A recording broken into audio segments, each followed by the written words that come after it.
What do you want to be when you grow up? That was the question we were asked as kids, and we gave the answer to that question without limitations. My 6-year-old says he wants to be an astronaut, a firefighter, police officer, Spider-Man, and Black Panther. I told him, hey man, you can't do all of those. He said, you have a bunch of jobs, why can't I?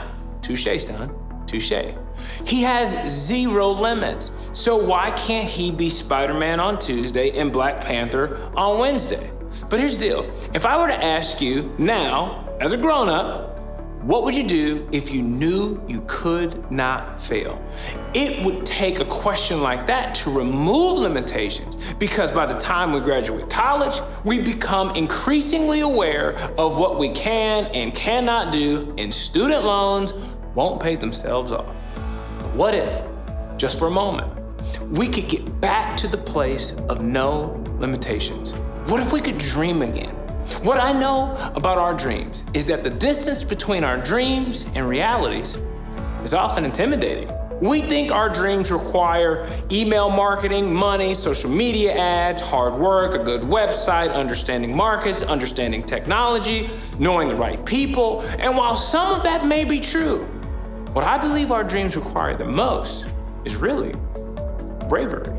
What our dreams require most is the willingness to fail. Here's what I know about failure.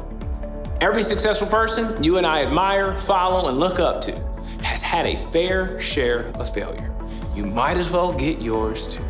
I want to encourage you to chase failure today, because I believe chasing failure early and often will set you up to succeed later. I know you might be the first one in your family to try it. I know that taking a risk at work isn't encouraged. I know you might be scared, but that's okay.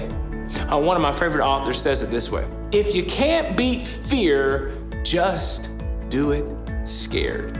You don't have to beat it. Carry on, warriors. As a public speaker, I get to do about 120 events a year. Now I have the opportunity to reach thousands of people on a weekly basis.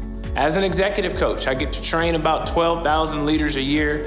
I'm constantly creating content for courses and workshops and conferences and church services and corporate keynotes, new book projects, and now 2 podcasts. I wish I could tell you I never get nervous and I don't sweat it, but that's just not true. I just do it scared. You should try it sometime. When do I not get nervous is a better question. I'm always nervous. I always have a part of me that thinks this is going to go awful. I read in this book about a researcher who had people jump out of an airplane over and over to determine how their bodies responded to fear. She found that with each jump, while having a large amount of stress, it decreased noticeably. By the 3rd jump, she equated the level of stress to be that on par with someone on their way to work that's running late and the stress that comes from that. I didn't just stumble upon success from just working hard or knowing the right people. I just kept jumping out of the airplane, and people kept giving me microphones in front of large groups of people. And here's what I believe will happen when you keep jumping too. You'll realize that chasing failure will take you further than chasing success.